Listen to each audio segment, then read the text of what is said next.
Si Andy ay isang suicidal immortal na gustong mamatay ngunit isang araw ay nakilala niya ang isang maldita na babae na pumapatay ng kahit anong mahawakan niya. Ngayon araw-araw niyang pinaglalaanan ang pagkakataong hawakan siya para wakasanan niya ang mahaba at boring niyang buhay.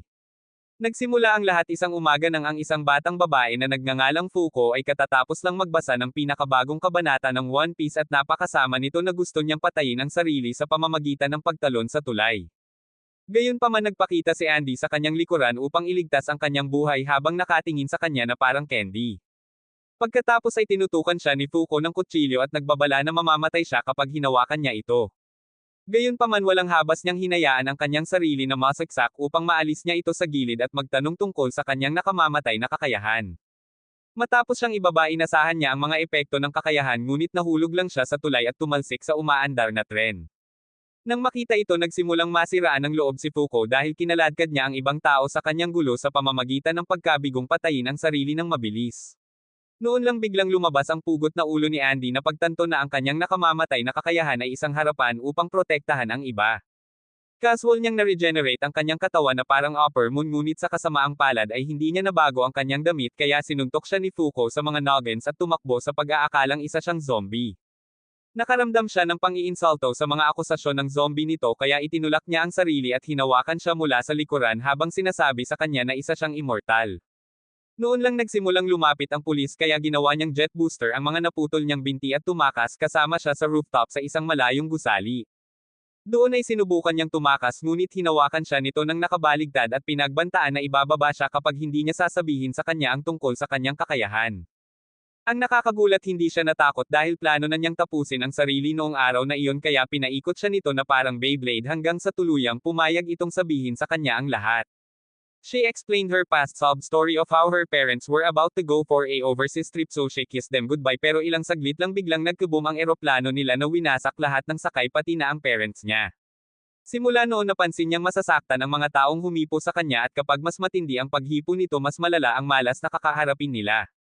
Noon lang sinimula ni Andy na yakapin ang kanyang mga unan na may pag-asang makakaranas pa siya ng masamang kapalaran at natupad niya ang kanyang hiling nang may nahulog na kahon ng saging sa ibabaw niya. Habang si Andy ay nadudurog sa sahig na parang ipis sinubukang tumakas ni Fugo ngunit bigla siyang nadula sa balat ng saging at natapilok mula sa tuktok ng gusali.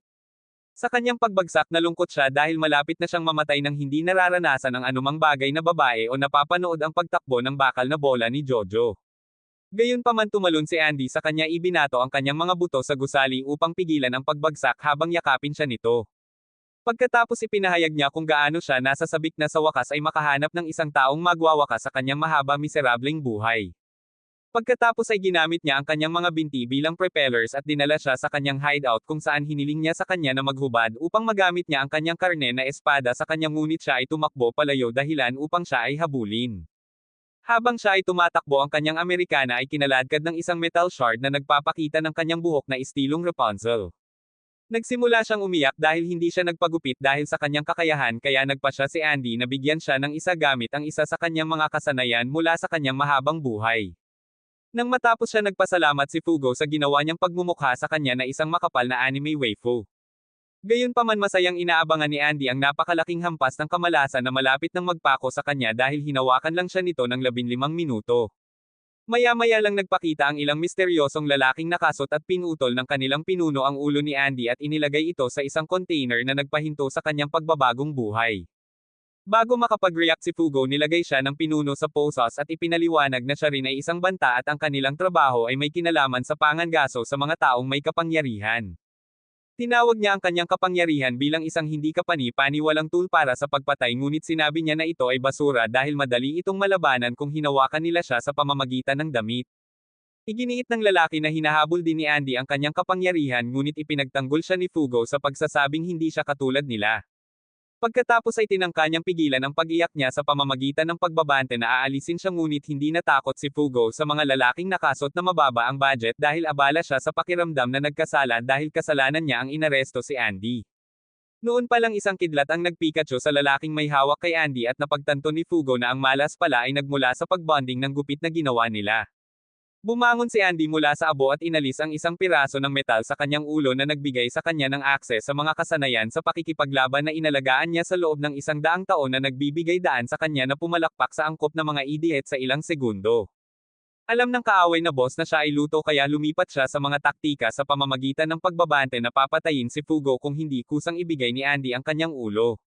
Bagamat sinabihan siya ni Fugo na huwag mag-alala tungkol sa kanya, hindi siya pinansin ni Andy at inihagis ang kanyang pugot na ulo patungo sa lalaki upang iligtas siya. Ngunit dahil tapos na si Fugo sa pagiging isang Disney princess, sumugod siya sa kanya ng isang halik upang matrigger ang pinakamalaking stroke ng malas na nakita pa. Mabilis na sinabihan siya ni Andy na tumakas bago tumama ang malas habang hawak niya ang amo sa pwesto na nagpapahintulot sa isang meteorite na bumagsak sa ibabaw nila na naging sanhi ng pagsabog ng gusali. Pagkatapos ng pagsabog, umiyak si Fugo dahil akala niya ay patay na si Andy, ngunit lumabas siya ng gusali na mukhang kaka-barbecue lang.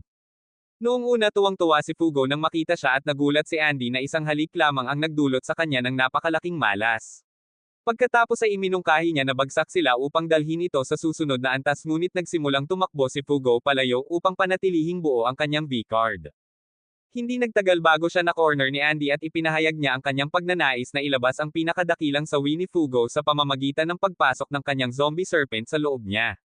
Napagtanto niya na ginagamit lang siya nito para sa kanyang kapangyarihan at iniisip niya kung paano aalis sa sitwasyon dahil ayaw niyang magkaroon siya ng unang pagkakataon sa isang undead creep. Inilabas niya ang katotohanan na ang kanyang lolo ay hindi namatay hanggang 5 taon pagkatapos niyang halikan siya at ipinaliwanag na ang laki ng malas na pangyayari ay nakasalalay sa kung gaano niya kagusto ang tao. Sinabi niya na tuluyan niyang kamumuhian si Andy kung sinubukan niyang ipilit ang sarili sa kanya, ibig sabihin ay hindi na siya magkakaroon ng pagkakataon na makakuha ng tamang kamatayan at umalis si Andy habang sinasabi sa kanya na hindi niya ito hahayaang mamatay pa. Dinala niya siya sa isang silid na may mas maraming armas kaysa sa hideout ni John Wick at binanggit na tiyak na lalabas ang pangalawang grupo sa araw na iyon. Naisip ni Fugo na madali silang matatalo tulad ng ginawa nila noong nakaraang araw, kaya ipinaalam niya sa kanya na hindi sila magkakaroon ng pagkakataon dahil mayroon din silang mga superpower na nilalang na tulad nila na tinatawag na mga negator sa kanilang panig. Pagkaraan ng ilang sandali, sabay silang sumakay sa bisikleta at nang lumitaw ang isang bitek sa kalangitan, ipinaliwanag ni Andy kay Fugo na ang grupo na nakahuli sa kanya ilang taon na ang nakalilipas na pinangalan ng Union ay naghatid ng kanilang mga sarili gamit ang mga bitek na tulad ng isang iyon. Isang higanteng robot ang biglang umatake sa kanila mula sa likuran at sinubukan ni Fugo na sumugod para iligtas si Andy, ngunit ginamit ng isang wannabe ni Jackie Chan na nagngangalang Shen ang kanyang kapangyarihan para baligtarin ang kanyang mga galaw.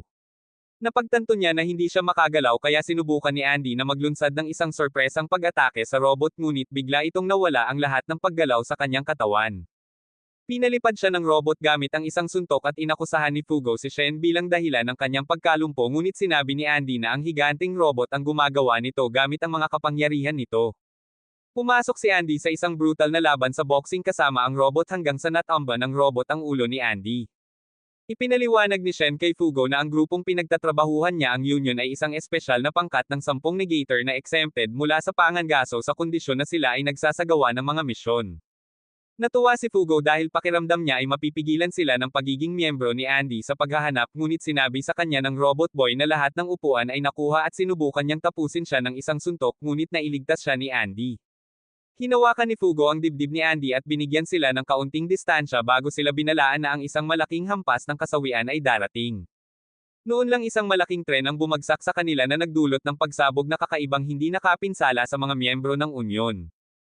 Hinabol nila si Andy sa isang gusali kung saan nalaman niya ang kapangyarihan ng robot, ngunit nakakita ng ilang pampasabog na some-ire sa gusali. Nang dumating ang robot boy upang tapusin si Andy, inalis siya ni Andy sa pamamagitan ng pagbaril sa kanyang ulo gamit ang isang nakahiwalay na daliri.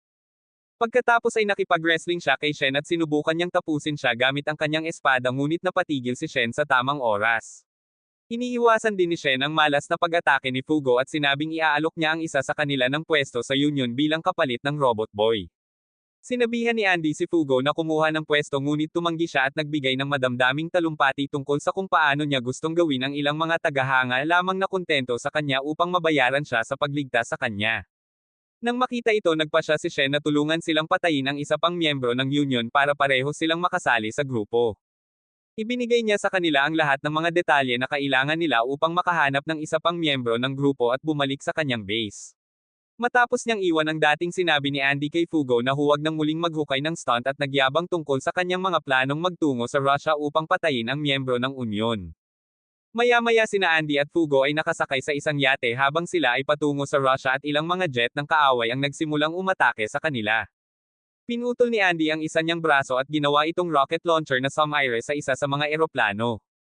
Tinanong ni Fugo kung ang ibig sabihin nito ay nasa Union sila kaya ipinaalala niya sa kanya na kailangan nilang patayin ang isang taong nakasuot ng emblem ng Union para opisyal na makasali sa grupo.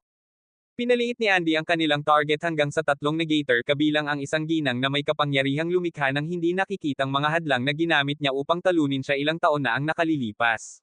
Sinabi niya kay Fugo na lulutuin sila kung makasagasa sila sa kanya at napagtanto nito na kahit si Andy ay may mga taong mahina laban sa kanya.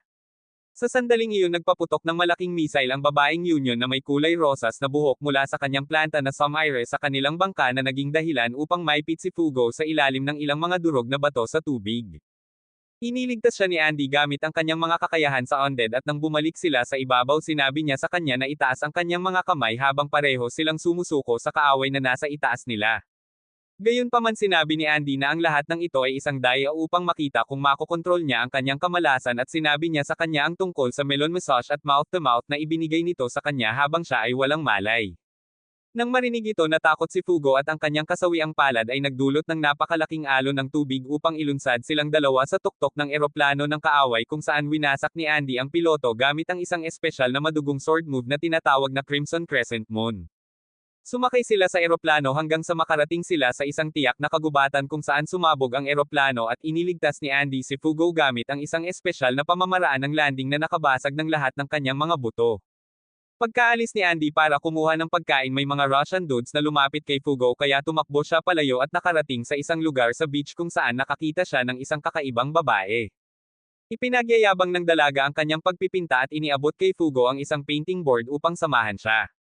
Nang matapos silang magpinta ikinwento sa kanya ni Fugo ang pagiging miserable niya noon hanggang sa nakilala niya si Andy na tumulong sa kanyang pagbabago ngunit biglang umakyat sa langit ang dalaga gamit ang harang. Sinisingil siya ni Andy ngunit pinalipad niya ito gamit ang kanyang harang.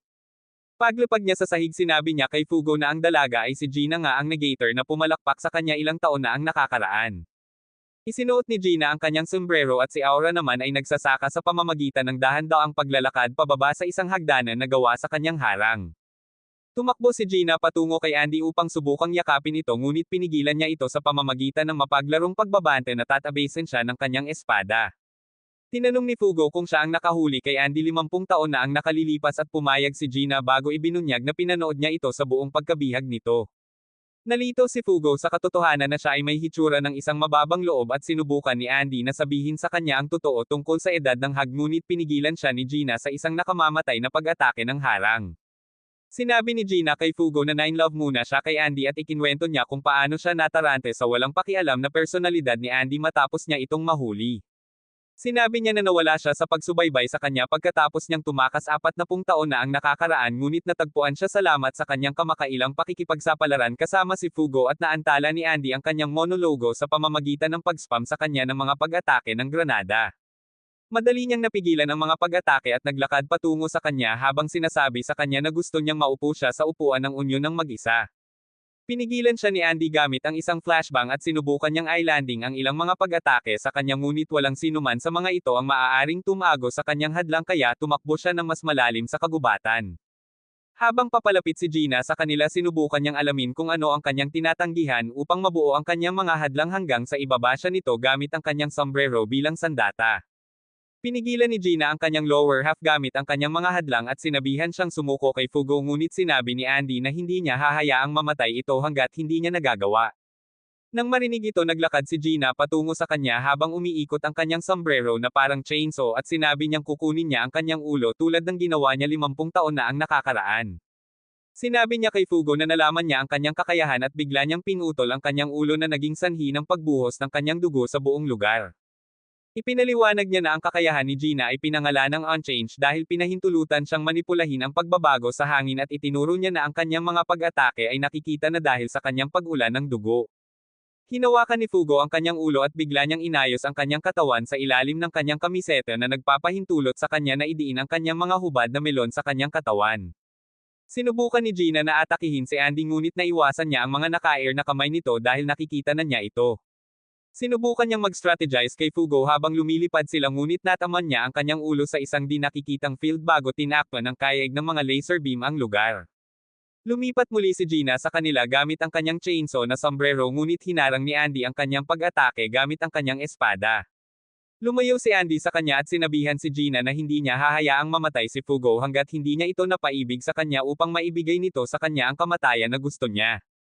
Lalo itong nagalit kay Gina kaya nag-spam siya ng mga pag-atake sa kanila at paulit-ulit na umiwas si Andy hanggang sa tuluyan na itong pumalakpak sa pamamagitan ng pagtakip sa kanyang force field sa kanyang dugo.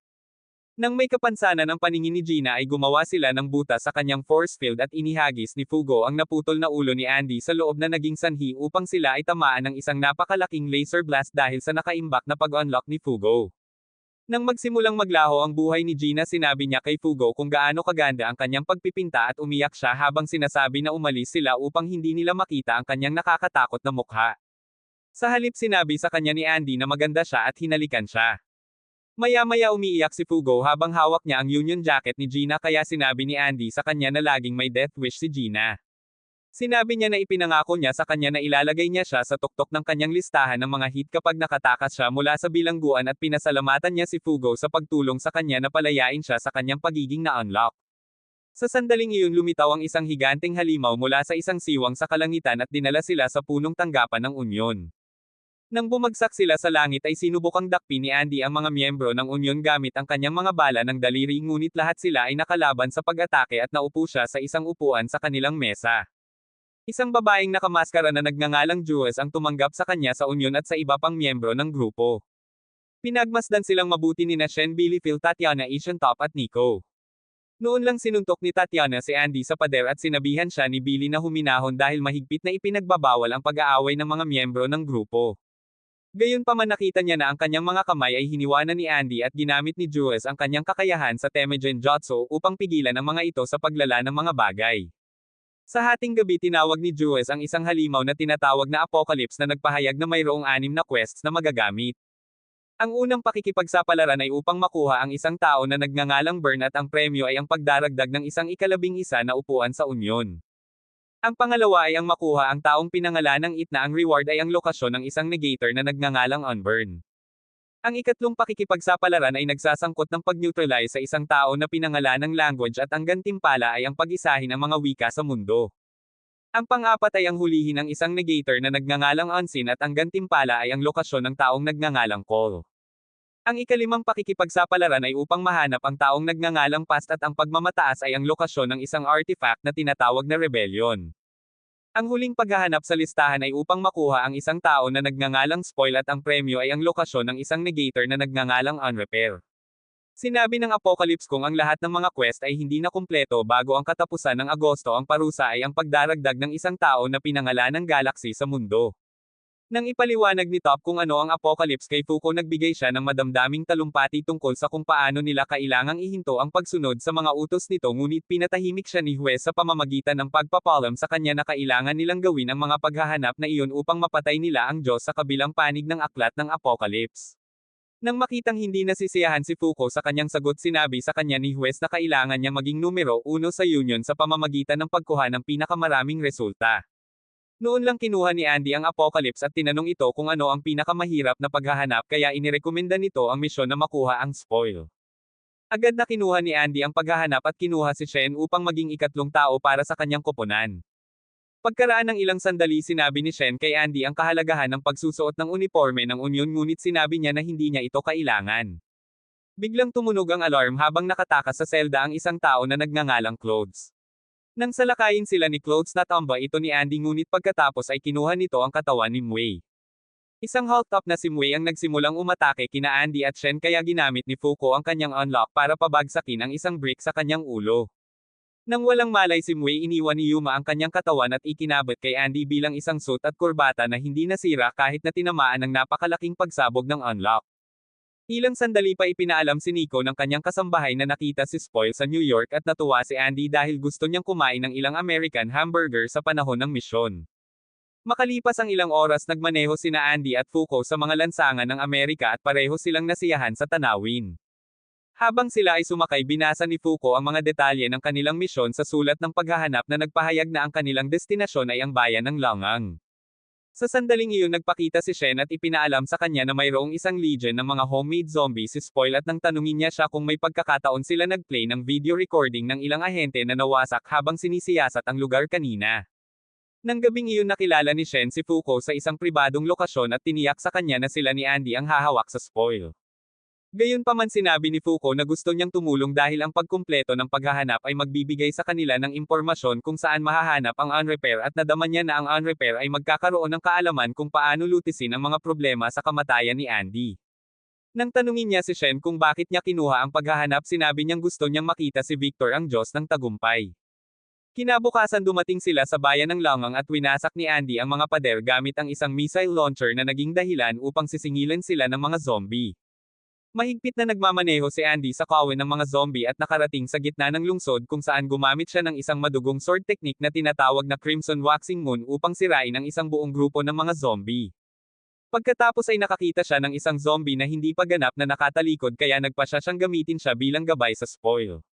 Gayunpaman binalaan siya ni Shen na mag-ingat dahil na-activate na ng Yuma ang kakayahan nito at itinuro na ang Yumas ay nagpapataw ng kanilang panuntunan sa sinumang lumakad sa loob ng kanilang saklaw nang walang mga exception. Napansin tuloy ni Andy na may lumitaw na timer sa kanyang tiyan at nang ang timer ay tumama sa 0 nagsimulang mabulok ang balat ni Andy sa paraang kahit ang kanyang kakayahan sa pagbabagong buhay ay hindi mapigilan. Noon lang sinabi ni Andy sa gang na ikakasal na siya sa zombie lady at natarante sila kaya ipinaliwanag niya na ang kanyang kalahating zombie na katawan ay nagpapahintulot sa kanya na maunawaan ang kanilang lengguwahe at ang zombie lady ay nangako na sasabihin sa kanya kung nasaan si Spoil kung siya ay ikinasal sa kanya. Inaprubahan ni Fuko ang mosyon at nang mauna si Andy pinaalalahanan siya ni Shen na ang layunin ng misyon ay makuha si Spoil at hindi siya wakasan. Pagkatapos ay napansin ni Fuko ang isang unzombified na batang lalaki sa isang imburnal at nang habulin niya ito pinigilan siya ni Shen na lumapit sa kanya upang hindi siya maapektuhan ng kakayahan ni Spoil. Gayunpaman tinutukan sila ng baril ng bata at inakusahan silang mga ahenteng ipinadala para patayin siya at ang kanyang mga kaibigan. Naawa si Fuko sa bata kaya tumalon ito sa hanay ni Spoil para yakapin ito at pumasok na rin si Shen sa range kaya pareho silang may timer na lumabas sa kanilang katawan. Sa ibang lugar nagkaroon ng seremonya ng kasal si Andy sa isang babaeng zombie at nakiusap siya sa kanya na alisin ang kanyang mga kaibigang zombie sa kanilang paghihirap bago ipakita sa kanya ang isang estatwa kung saan nagtatago si Spoil. Nang salakayin ni Andy ang rebulto lumabas ang Spoil sa tunay nitong napakapangit na anyo na karaniwang isang mababang kalidad na bersyon ng Colossal Titan. Paulit-ulit na inatake ni Andy ang halimaw gamit ang kampana ng bayan at nag-udyok sa mga zombie na sugurin siya. Sa imburnal nagpakilala si Fuko sa bata at ipinakilala nito ang sarili sa kanya bilang Ken. Sinabi niyang kailangan niyang protektahan ang kanyang mga kaibigan dahil siya ang pinakamatanda sa kanila at tiniyak sa kanya ni Fuko na paprotektahan siya nito bago siya tanungin kung ano ang nangyari doon. Isang linggo na ang nakalipas si Ken at ang people of Langang ay nagkakasayahan bago lumitaw si Spoil at ginawang mga zombie ang kanilang mga tao. Nang makita ang nangyari dinala siya ng guro ni Ken at ang kanyang mga kaibigan sa emergency bunker na iyon at pinayuhan silang habulin ang kanilang mga pangarap bago maging zombie. Ang isa sa mga kaibigan ni Ken na nagngangalang Miyai ay nagsimulang umiyak at napansin nila na ang kanyang mga numero ay malapit ng pumalo sa 0 kaya't inaliw siya ni Ken sa pamamagitan ng pagkukwento tungkol sa kanyang mga pangarap na maging isang florist. Nang mag-cheer up ang dalaga napansin ni Fuko na tumaas muli ang kanyang mga numero at pagkatapos ay nakarinig sila ng ingay mula sa labanan ni Andy sa ibabaw. Nang umakyat sila upang tingnan nagulat sila nang makita ang mga zombie na umalalay kay Andy habang ginagamit niya ang lahat ng pinakamalaking galaw ni Levi Ackerman sa halimaw. Inatasan sila ni Andy sa pag-aalaga sa kanyang bagong zombie bride at nakilala ng bata ang zombie lady bilang kanilang guro. Nang yakapin ni Miyai ang guro nagpasalamat siya sa kanilang pagprotekta sa kanyang mga estudyante at biglang may nabanggang zombie si Fuko. Nang sisingilan ng zombie na iyon sa Spoil namatay ito sa isang malas na paraan at nang makita ito ni Andy inutusan niya ang mga zombie na hawakan si Fuko upang sila ay maging mga bomba. Habang nakikipagtalo si Fuko bigla siyang niyakap ng guro at may luha sa kanyang mga mata niyakap siya pabalik ni Fuko gamit ang kanyang mga kamay. Habang nagmamadali ang guro patungo sa Spoil binalaan sila ni Fuko na may darating na malaking kasawian ngunit nahawakan pa rin siya ni Spoil dahilan upang mahulog ito sa isang gusaling puno ng mga pampasabog. Pagkatapos ng pagsabog hinawakan ni Fuko ang lahat ng zombie attackers habang ibinalik ni Shen si Ken at mga kaibigan sa bunker para sa kanilang proteksyon. Nang sabihin nila ni Fuko kay Andy na naapektuhan sila ng sumpa ni Spoil, sinabi niyang dapat na silang umalis sa pagkuha nito at tumuon lamang sa pagsasabi nito. Sa sandaling iyon na-absorb ni Spoil ang lahat ng mga zombie sa lugar na naging dahilan upang ito ay mag-transform sa ibang anyo ng halimaw at nagpaputok ito ng napakalaking putok na sumisira sa Statue of Liberty mula sa milya-milya ang layo. Ipinaalam ni Maui kay Shen at sa iba pa na huwag hayaang tamaan sila ng sinag na iyon, ngunit pinahirapan sila ni Spoil dahil sinasabog sila nito ng maraming sinag ng sabay-sabay. Nang mapansin niyang tinamaan ang kanyang braso ng pag-atake, hiniwa ni Andy ang kanyang braso at napagtanto niya na ang pag-atake ay nangangahulugan ng agarang kamatayan sa mga nabubuhay na nilalang dahil ito ay agad na napinsala sa kanila. Nang sisingilin niya si Spoil, itinumba siya nito at sinuntok sa lupa bago lumapit kay Shen at Fuko na naka-extend ang ulo nito. Biglang tumakbo si Shen at ang halimaw ay nagsimulang magbigay ng nakakainip na pananalita tungkol sa kung paano niya gagawing alabok ang lahat.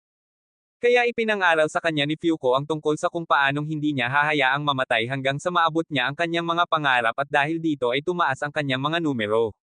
Sinabi ni Shen na ang kanyang pangarap ay maging ang pinakadakilang nilikha at tamaan si Spoil sa ulo ng kanyang mga tauhan na naging dahilan upang tumaas ng husto ang kanyang bilang. Sa pag-atake niya sa halimaw, binalaan siya ni Andy na huwag lumapit dito para hindi siya ma-spoil, pero sinabi ni Shen na ayos lang dahil naisip niya na ang field ni Spoil ay mabisa lamang sa paligid ng katawan nito. Pagkatapos ay ginamit niya ang kanyang mga tauhan na tinatawag na Kinko upang salakayin muli ang Spoil mula sa malayo, bago ipaliwanag na ito ay isang espesyal na artifact na nahukay mula sa China na maaaring lumawak at magkontrata sa kalooban. Pinaghigpitin niya ang mga galaw ng halimaw gamit ang kanyang kakayahan at ipinukpok ito sa ulo ng ilang beses na iniwan itong nalilito sa kanyang kakayahan. Ang tunay na katangian ng kakayahan ni Shen on Truth ay tinanggihan niya ang bawat pag-iisip na pumasok sa isip ng kanyang kalaban na ang tanging kondisyon ay kailangan niya maging mahilig sa kanyang target. Nang sinubukan siyang pasabugin muli ni Spoil gamit ang disintegration laser nito, tinanggihan ni Shen ang aksyon. Nagsalita siya tungkol sa kung gaano siya nasasabik na harapin si Spoil dahil malapit na niyang makita si Victor sa aksyon. Habang patuloy na nilabanan ni Shen ang halimaw, hinawakan ni Andy ang balat ni Fuko upang siya ay maging isang taong sumasabog muli, ngunit nagulat siya kaya sinampal niya ito sa mukha. Nang lapitan ni Andy ang halimaw, bigla siyang nahulog sa isang bitek sa lupa at nang tingnan siya ni Shen, tinutulan ni Spoil ang kanyang kakayahan sa pamamagitan ng paglikha ng smokescreen na hamarang sa kanyang larangan ng paningin. Ipinaliwanag ni Fuko na walang masisira sa kalawakan dahil ito ay isang vacuum na walang anumang kahalumigmigan. Kaya't nagluto si Shen ng isang plano upang dalhin sina Andy at Spoil sa kalawakan kung saan ang kanyang kakayahan ay magiging walang silbi. Ibinahagi ni Shen ang planong ito kay Andy at nagpahiwatig na kailangan niyang magbago sa kanyang anyo ng Diyos ng digmaan dahil hindi kakayanin ng kanyang normal na anyo ang paglalakbay. Pagkatapos makakuha ng ilang mga coordinate mula kay Maui, ginamit ni Andy ang staff ng Kinko para ihatid ang kanyang sarili at Spoil sa kalawakan at ibinigay niya kay Shen ang kanyang limiter habang papunta doon. Sa kalawakan, napagtanto ni Spoil na ang kanyang pangunahing kakayahan ay nalabanan, ngunit pinasabog niya si Andy sa mukha gamit ang kanyang disintegration laser. Gayunpaman, agad na nag-regenerate si Andy at nag-transform sa kanyang anyo ng Diyos ng digmaan na may mahabang buhok tulad ng Super Saiyan 3. Sa formang ito, madali niyang winasak ang Spoil at ibinagsak ang kanyang ulo sa lupa bago nagpasyang magsaya. Nang ipaalam ni Maui kay Shen na tapos na ang misyon, pinaalis niya si Ken at ang kanyang mga kaibigan at si Andy ay gumawa ng isang dramatikong pasukan. Dinala ni Shen ang core ni Spoil pabalik sa base at naghanda upang harapin ang Diyos ng digmaan. Nagsimulang sabunutin si Victor nang subukang kontrolin muli ni Andy ang kanilang katawan at napagtanto niyang si Fuko ang ipinaglalaban ni Andy kaya nilapitan niya ito. Sinubukan siyang pigilan ni Shen ngunit nalampasan niya ang kakayahan ni Shen at madali siyang inilabas. Nang makita ito, hinawakan ni Fuko si Victor sa kanyang katawan upang i-activate ang kanyang kakayahan sa pag-unlock, ngunit nakakagulat na walang nangyari sa kanya. Nang sinubukan ni Victor na buhayin siya, nagbigay siya ng isang madamdaming pananalita kay Andy na nagpapaalala sa kanya ng lahat ng mga bagay na plano nilang gawin ng magkasama, ngunit muli ang kanyang paglipat ay walang nagawa. Gayunpaman, gumamit si Shen ng Kung Fu move para ipadala si Victor na lumipad sa himpapawid at pagkatapos ay humarap sa kanya ang iba pang miyembro ng Union. Dinaig siya ng Union Squad ng mga nakamamatay na pag-atake, ngunit nakabawi si Victor sa pamamagitan ng paglikha ng isang bagong katawan at nilapitan siya ni Juice upang magkaroon ng one-on-one sword duel sa kanya. Matindi ang sagupaan ni na Victor at Juice at sa huli ay nagawa niyang punatin siya sa kalahati. Sa kasamaang palad, hindi iyon sapat para pigilan si Victor dahil pinasabog niya ang ilang mga bala sa daliri kina Fuko at Shen. Napatunayang mas mabilis si Top kaysa kay Prime Monado habang dinadala niya ang mga ito sa daan bago pa sila maabot ng mga bala. Sinubukan siyang pigilan ni Victor sa pamamagitan ng pagdurog sa kanila ni Kinko ngunit pinaliit ni Shen ang mga tauhan bago ito mapunta sa kanila. Nagpasalamat si Foucault kay Top sa pagligtas sa kanila at sinabi niyang wala itong problema ngunit nabahala siya sa katotohanang tumatakbong walang patutunguhan na parang manok na walang ulo. Nang tanungin siya nito kung paano nila mapipigilan si Victor sinabi nitong wala siyang ideya dahil noong nakaraan nagawa lang nila ito sa tulong ni Gina. Hiniling ni Foucault kay Top na dalhin siya kay Andy ngunit binalaan niya ito na hindi siya katulad ni Andy na kilala niya. Inabot ni Shen sa kanya ang limiter card ni Andy pati na rin ang baril para protektahan ang sarili kaya tumakbo ulit siya patungo sa battlefield. Nang makitang hindi siya nito mapigilan kumilos si Top bilang isang personal na karwahe para sa kanya at nagkaroon sila ng magiliw na pag-uusap sa isa't isa habang sabay silang tumatakbo. Samantala ang mga mandirigma ng Unyon ay pinasabog ang kanilang pinakamahusay na pag-atake kay Victor ngunit pinapantay niya ang mga posibilidad sa pamamagitan ng paglikha ng mga clone ng kanyang sarili na nagbigay daan sa kanya upang harapin ang bawat miyembro sa pantay na batayan. Nang dumating sina Foucault at Top sinabi niya sa kanya na ang tunay na Victor ay ang nakikipaglaban kay Juice at nang tanungin niya kung paano niya nalaman sinabi niyang napansin niyang suot niya ang malokong loincloth ni Andy nang mapunit ang kanyang pantalon. Bigla niyang tinakbuhan si Victor sa paraang idiniin siya ng kanyang mga pabrika ng gatas ng oso at ipinaliwanag niya sa iba na ang sauce move ay tinitiyak na siya ay tatamaan ng napakalaking alo ng kasawian at hindi alintana kung gaano siya kayo sa kanya. Nang marinig ito sinabi ni Jules na ibabalik niya ang totoong Andy sa isang segundo at sinabihan si Foucault na ilapat ang kanyang kakayahan sa kanya kapag ginawa niya iyon. Sinabi ni Victor na hindi na niya hahayaang muling makontrol si Andy at gumawa siya ng ilan pang mga clone para atakihin si Foucault. Gayunpaman winasak ng Union Squad ang mga clone na nakapaligid sa kanila at sinampahan siya ni Juice ng isang nagninangas na espada. Nang harangin ni Victor ang kanyang pag-atake inutusan niya ang iba pang miyembro ng Union na protektahan si Foucault sa lahat ng paraan bago siya muling sinisingil. Sinubukan ni Foucault na gumamit ng Tok no Jutsu para ibalik si Andy at sinubukan ni Victor na ikulong siya sa pamamagitan ng pagpasa ng bala ng daliri sa kanyang mukha ngunit sinipa ni Top ang kanyang kamay bago niya mahawakan ang gatilyo. Matapos isipin ng oras na kasama niya si Andy binaril ni Foucault si Victor sa ulo at inilagay ang kanyang kamay sa loob ng butas ng bala habang sinasabi kay Andy na tatamaan niya ito ng pinakamalaking kasawiang palad na nakita niya. Nang kontrolin na ni Andy ang kanyang katawan hinalikan niya si Foucault at nangakong ipagpapatuloy ang kanilang playtime mamaya. Binalaan ni Foucault ang lahat na darating ang kanyang malas kaya tumakbo sila at sinubukan silang habulin ni Victor ngunit pinigilan siya ni Shen gamit ang kanyang kakayahan. Sa sandaling iyon isang malaking alo ng mga meteorite ang lumitaw at pinawi si Victor kasama ang lungsod at pagkatapos ng pagsabog nagpunta si Foucault sa mga guho upang ibalik ang limiter card ni Andy sa kanyang ulo. Makalipas ang ilang oras nagising si Foucault sa isang kama sa ospital at sinigawan niya si Andy dahil sa pagiging walang ingat. Napaluha siya nang sabihin nito sa kanya kung gaano siya natatakot doon na mauuwi siyang mag-isa muli at tinapik-tapik siya ni Andy sa ulo habang nagpapasalamat sa pagpapabalik niya sa kanyang katinoan. Ipinakita sa kanya ni Andy ang ilang liham na iniwan para sa kanya ng grupo ni Ken at ipinaalam sa kanya na ang grupo na ngayon ang aalagaan ng orphanage ng Union. Matapos mag-goof saglit bumalik ang mga lovebirds sa meeting room kung saan inihayag ng Apocalypse ang mga resulta ng 6 na quests na ibinigay sa kanila. Sa isang abandonadong gusali sa isang lugar ang isang lalaking nakatikip sa mata ay nakatali sa isang upuan na may dugong tumutulo mula sa kanyang di nakikitang katawan at itinuro niya na ang unseen ay may kakayahang ibalik ang kanyang sarili at anumang bagay na kinikilala niya bilang kanyang ari-arian na hindi nakikita sa pamamagitan ng pagpikit ng kanyang mga mata. Pinutol daw niya ang tiyan niya dahil ayaw niyang tumakas siya tapos nangako siyang i-deactivate niya ang kanyang kakayahan kapag sasali siya sa pangkat niya. Sa roundtable ng pasilidad ng Union nagulat si Foucault nang magpakita ang Apocalypse upang ipahayag ang mga resulta ng paghahanap at napagtanto niya na ang kanyang pagtulog ay tumagal hanggang ika-31 ng Agosto. Inihayag ng Apocalypse na matagumpay nilang na-clear ang unang quest na makuha ang Yuma Masunog at bilang gantimpala makakakuha sila ng ika-11 na upuan sa roundtable na kukunin ng isa pang negator. Bilang karagdagan nagtagumpay sila sa pangalawang pakikipagsapalaran na makuha ang Yuma Kumain at bilang gantimpala inihayag niya ang lokasyon ng negator on burn. Nagtagumpay din ang koponan sa ikatlong pakikipagsapalaran sa pamamagitan ng pagkatalo sa wikang Yuma at bilang gantimpala pinag-isa ng Apocalypse ang lahat ng mga wika sa mundo sa Ingles. Para kumpirmahin ang premyong ito nagsalita si Shen Kaimwei ng ilang Chinese ngunit wala siyang ideya kung ano ang sinasabi nito kaya nakuha niya ang kumpirmasyon na kailangan niya na ang lahat ng hindi negator ay hindi makakapagsalita ng kahit ano maliban sa English.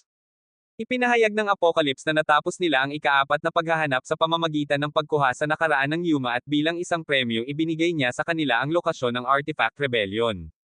Pagkatapos ay inanunsyo ng Beast na nakumpleto na nila ang ikalimang pakikipagsapalaran sa pamamagitan ng pagkuha ng spoil at ibinigay niya sa kanila ang lokasyon ng On-Repair bilang gantimpala. Ito ang nagpasaya kay Fuko dahil nagkaroon na sila ng pagkakataong gamutin si Andy ngunit tila walang pakialam si Andy dito.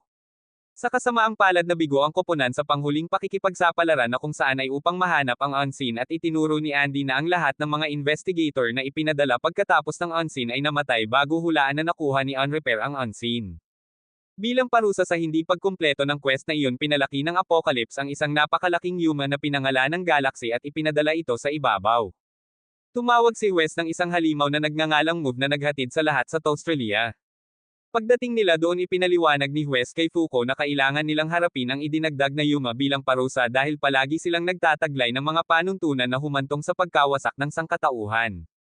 Sa sandaling iyon lumikha ang Galaxy Yuma ng Solar System at gumawa si Nico ng isang pangkat ng mga hindi negator na siyentipiko na nagtrabaho para sa kanya na ilipat ang ilang kaalaman tungkol sa bagong mundo ng direkta sa kanyang utak. Pagkatapos ng paglipat ipinaalam ni Nico sa team na ang ilang alien na nilikha ng Galaxy ay sumalakay sa Earth at isang higanteng pangit na dayuhan na tinatawag na akang humiling ng pagsuko ng sangkatauhan.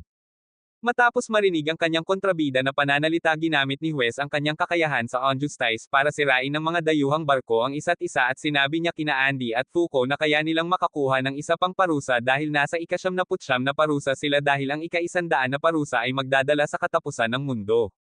Sinabi niya na ang kanilang pinakamataas na prioridad sa ngayon ay ang pag-secure ng isang ika-11 miyembro dahil kung hindi nila mapunan ang mga upuan sa loob ng 3 buwan magkakaroon sila ng panibagong parusa. Pagkatapos tinakot niya ang dayuhan sa isang nakakatakot na pananalita at inatasan sina Andy Fuko at Tatiana na hanapin ang On-Repair. Makalipas ang ilang araw si Fuko ay nasa isang mall na nag-aalala tungkol sa dami ng mga kilalang tao sa paligid niya nang magpakita si Andy na nakasuot ng nakasisilaw na suit at sinubukan siyang yakapin.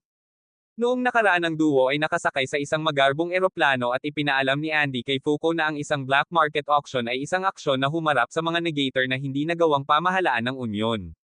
Ang mga lalaki na ito ay mafia mula sa buong mundo at palagi nilang ginagawa ang auction sa mga random na lokasyon na naging dahilan para mahirap hanapin sila. Pero nahanap sila ni Wes. Sinabi ni Andy na ang susunod na auction ay gaganapin sa hating gabi sa susunod na araw sa isang Lockheed liner na nakadaong sa daungan ng Rio de Janeiro at ang kanilang plano ay ipasok ang barko bilang isang bisita gamit ang 3 pass na ginawa ni Nico sa pagtatangkang mahanap ang On-Repair. Ipinunto niya na kailangan nila ng ilang disguises dahil kakaunti lang ang celebrities ang pinapayagan sa event. Sa kasalukuyan natakot si Fuko nang subukan niya ang mga sauce outfit na pinili ni Andy para sa kanya at ipinaliwanag niya na sinusubukan niyang magdulot ng kasawian sa pamamagitan ng paghawak sa kanyang nahayag na balat. Naalala ni Fuko ang naunang pakikipag-usap nila ni Wes kung saan ipinahayag niya ang kanyang pag-aalala na magiging pabigat siya kina Andy at Tatiana sa panahon ng misyon. Ngunit sinabi sa kanya ni Wes na naniniwala siya na ang kanyang kasawian ay magiging sapat na makapangyarihan upang talunin ang Diyos. Gusto niyang mas makatrabaho ni Fuko si Andy at ma-in love sa kanya para maging sapat ang kanyang lakas para mabaligtad ang Ragnarok na papalapit na. Sa kasalukuyan pumili si Fuko ng Walmart na bersyon ng Cardi Met Gala outfit para sa kanyang disguise at habang naglalakad sila palayo sa mall sinimula na naman siya ni Andy na gumapang palabas. Kaya't ginamit niya ang kanyang kasawiang palad para madamay siya. Habang nakaupo sila sa baybayin inamin ni Andy na hindi siya sigurado kung sino ang orihinal na nagmamay-ari ng kanyang katawan sa pagitan nila ni Victor ngunit nangako si Fuko na palagi niya itong ibabalik kahit ilang beses pa itong pumalit kay Victor.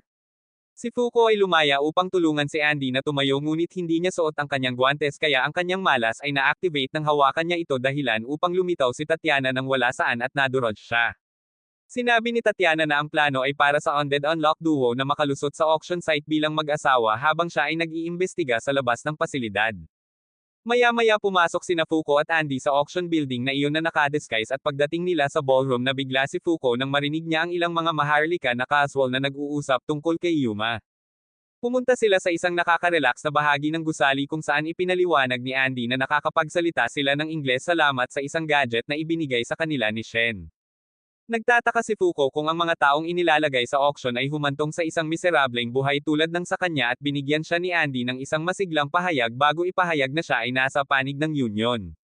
Sa ibang lugar nagpanggap si On-Repair bilang mag-asawa kasama ang kanyang katulong na si Latla at nang sinubukan siyang barilin ng ilang gwardya sinira niya sila sa isang kisap mata bago tinawag ang iba pang miyembro ng kanyang grupo sina Fong at Creed.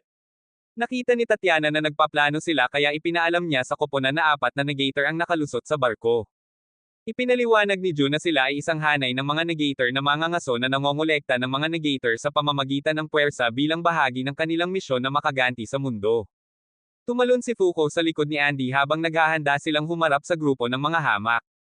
Tumakbo si Andy sa ballroom na bitbit si Fuko sa kanyang likod at pinatay niya ang isang gwardya na sinubukang pigilan siya bago inutusan si Tatiana na iabot sa kanya ang kanyang espada.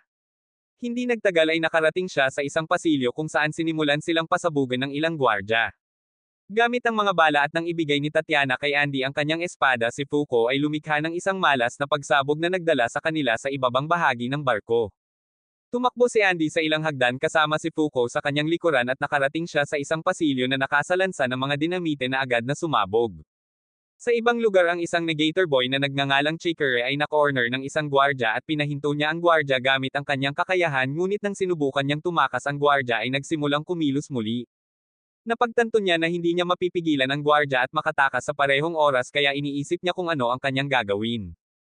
Kanina pa nabigla si Chicory nang mapansin niyang lahat ng tao sa kanyang paaralan maliban sa kanyang sarili ay nagsasalita na ngayon ng Ingles at nang siya ay mag-rant sa wikang Hapon bigla siyang na-hostage ng isang grupo ng mga lalaking nakasot. Sa kasalukuyan nagsimulang manginig si Chicory nang mapagtanto niya na ang epekto ng kanyang kapangyarihan ay nawala at sinubukan ng Yakuza guard na barilin siya sa binti ngunit siya ay kinuha ng on-repair. Habang papalapit sa kanya si on-repair, itinuro niya na ang kakayahan ni Chicory ay nagpapahintulot sa kanya na pigilan ang galaw ng iba hanggat hindi siya gumagalaw at sinabi niyang si Chicory ang restraint type negator na hinahanap niya. Sinubukan ni Chicory na kumilos bilang isang normie sa pamamagitan ng pagsasalita ng uri ng nakakatakot na Ingles na inaasahan mo mula sa isang Japanese call girl at hindi ito binili ni Creed kaya nagpasya siyang subukan siya sa pamamagitan ng pagtutok sa kanya ng machine gun. Habang siya ay nagbibilang mula sa 5 si Chicory ay natakot para sa kanyang buhay ngunit nang si Creed ay nagpaputok si Andy ay naprotektahan siya mula sa mga bala sa kanyang katawan. Si Fuko ay tumalon din sa eksena at ibinigay kay Chicory ang aparato ng necktie na nagbigay daan sa kanya upang maunawaan ang kanilang wika. On-repair hiniwa si Andy sa lalamunan na naging sanhi ng pag-agos ng kanyang dugo at sinabi niya na ang pinsala ni Andy ay hindi gagaling sa kanyang sarili hanggang sa siya ay namatay.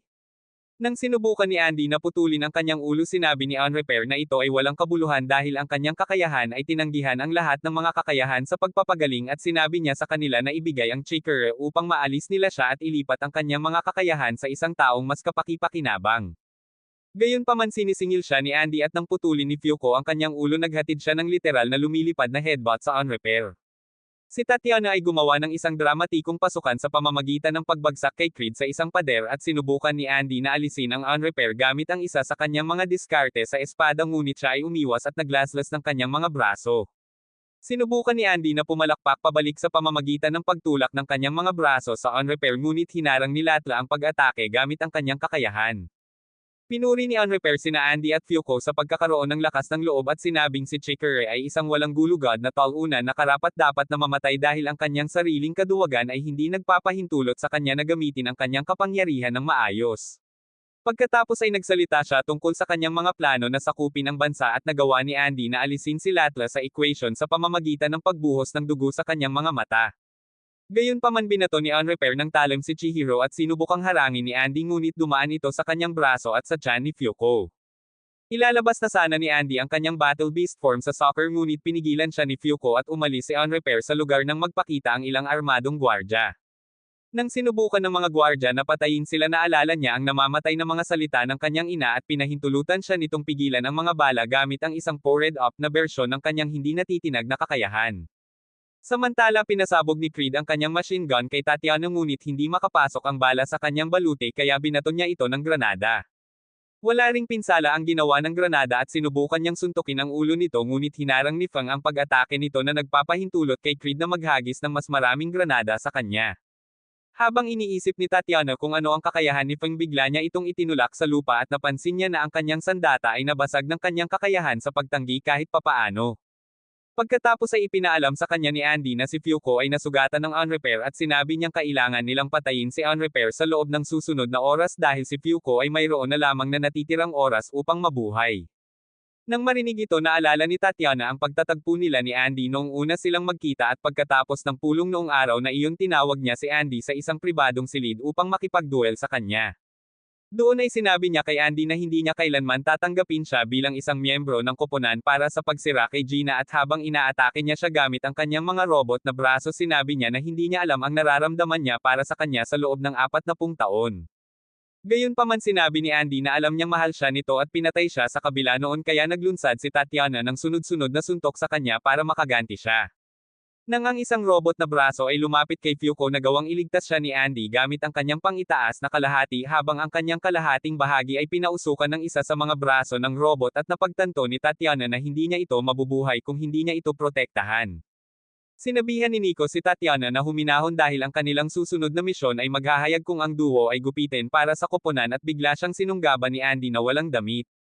Pagkatapos makakuha ng isang mukha na puno ng Andy's Excalibur nagsimulang mag-overheat ang robot suit ni Tatiana at sinabi ni Nico kay Andy na paalisin si Fuko doon dahil ang kanyang robot suit ay talagang sinadya upang maglaman ng kanyang kakayahan na may kakayahang panasan ang isang buong bayan. Gayunpaman hinawakan siya ni Fuko at lumuluhang ipinagtapat na siya ang nabuhay kay Gina gamit ang kanyang kakayahan sa pag-unlock idinagdag na si Andy ay nakikipaglaban lamang upang protektahan siya. Humingi siya ng tawad kay Tatiana at nangakong babayaran niya ang pagkawala ni Gina bago niya ito hiniling na makipagkaibigan sa kanya. Biglang nabawi ni Tatiana ang kontrol at kalaunan ay nakipagkamay sila upang markahan ang kanilang bagong pagkakaibigan. Sa kasalukuyan si Andy ay nakatakas sa mga armadong gwardya kasama sina Chikere at Fuko at sinabi niya kay Tatiana na hindi siya maaaring i-back up kaya sinabi niya sa kanya na pumunta sa ibabaw habang binuksan niya ang kanyang robot suit. Sinabi ni Tatiana na hindi niya mapapatawad ang mga ito sa pananakit ng kanyang mahal na babaeng kaibigan at lubos niyang pinakawalan ang kanyang kakayahan. Pinasabog siya ni Creed gamit ang kanyang machine gun ngunit natunaw ang kanyang mga bala sa impact gamit ang kanyang robot armor kaya naglabas siya ng poison gas para ilabas siya. Ilang taon na ang nakalilipas ang kakayahan ni Tatiana ay naging aktibo sa panahon ng kanyang kaarawan na humantong sa pagkamatay ng mga miyembro ng kanyang pamilya pati na rin ang lahat sa paligid. Tumakas siya ng walang patutunguhan hanggang sa mahuli siya ng mafia na nagtangkang ibenta siya sa pinakamataas na bidder. Gayunpaman iniligtas siya ni Billy sa pamamagitan ng pagbaril sa lahat ng kriminal na basura sa auction room at sinubukan niyang kumbansihin itong sirain siya ngunit pinakain siya ni Billy ng ilang merienda. Ipinaliwanag niya na ang kanyang kakayahan ay lumikha ng isang hindi mahahawakang hadlang mula sa ibabaw ng kanyang buhok at balat at dinala siya sa Union Headquarters kung saan nagdisenyo si Nico ng isang robot na katawan para sa kanya. Tiniyak sa kanya ni Billy na sa kalaunan ay gagamitin ang kanyang kapangyarihan para protektahan ang isang tao at pinayuhan niya itong hayaan itong mapunit pagdating ng panahon. Sa kasalukuyan lumikha si Tatiana ng isang napakalaking hindi mahawakan na larangan na Sumire sa barko na nagpapahintulot kay Andy na makakuha ng isang malinaw na pagtingin sa on-repair. Habang lumulutang sila sa langit bitbit ang kanilang mga dalaga pinaputukan ni Andy ng finger bullet si on-repair. Muli na namang ginamit ni Latla ang kanyang kakayahan upang baguhin ang pinagdaanan ng bala kaya naman pinaputukan pa sila ni Andy ng ilang bala na naiwasan din. Nang sisingilin sila ni Andy ang on-repair ay nag-activate ng ilang karagdagang rocket booster sa kanyang binti at sinabi ni Andy kay Chikere na kailangan nilang ayusin ang mga bagay doon dahil mamamatay si Fuko kung hahayaan nilang mad-ulash ang mga bagay. Sinabihan niya si Chikere na gamitin ang kanyang kakayahan kaya huminga ng malalim si Chikere bago ay activate ang kanyang on-move. Napansin ni on-repair na siya ay nagyelo sa himpapawid ngunit naramdaman niyang ito ay isang pagkapatas dahil ang grupo ni Andy ay hindi rin makagalaw at iniisip niya kung ito ay isang desperadong taktika upang bumili ng oras. Pinaputukan siya ni Andy ng isang bala ng daliri ngunit huminto ito sa himpapawid at sa una ay inisip ni on-repair na nalampasan niya ngunit kalaunan ay napagtanto na si Andy ay nagpapaputok mula sa isang lugar sa likod ng kasintahan ni Chikere na si Vision. Inutusan ni Andy si Chikere na i-deactivate ang kanyang kakayahan at nang gawin niya ito ang nagyayelong bala ay tumama sa likod ni Latla. Sinabi niya kay Chikere na i-reactivate ito ngunit napansin nila na ang on-repair ay biglang nawala sa kanilang field of vision. Lumitaw ang scumbag sa itaas nila at gumamit ng artifact na pinangalan ng Blade Runner para hatiin si Andy sa kalahati. Sinubukan ni Chikere na i-freeze muli ang on-repair ngunit napakabagal na naman niya dahil pinaputukan sila ni on-repair ng maraming Blade Runner na laslas.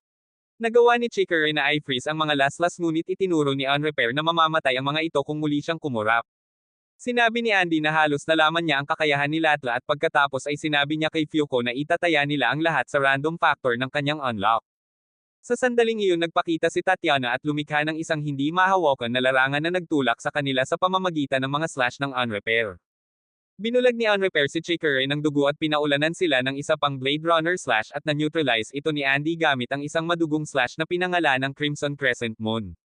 Pagkatapos ay hinalikan ni Fuko si Andy sa pisngi at sinabi niya kay Chikere na kailangan nila ang kanyang kapangyarihan dahil malapit nang mahulog sa kanila ang isang bulalakaw.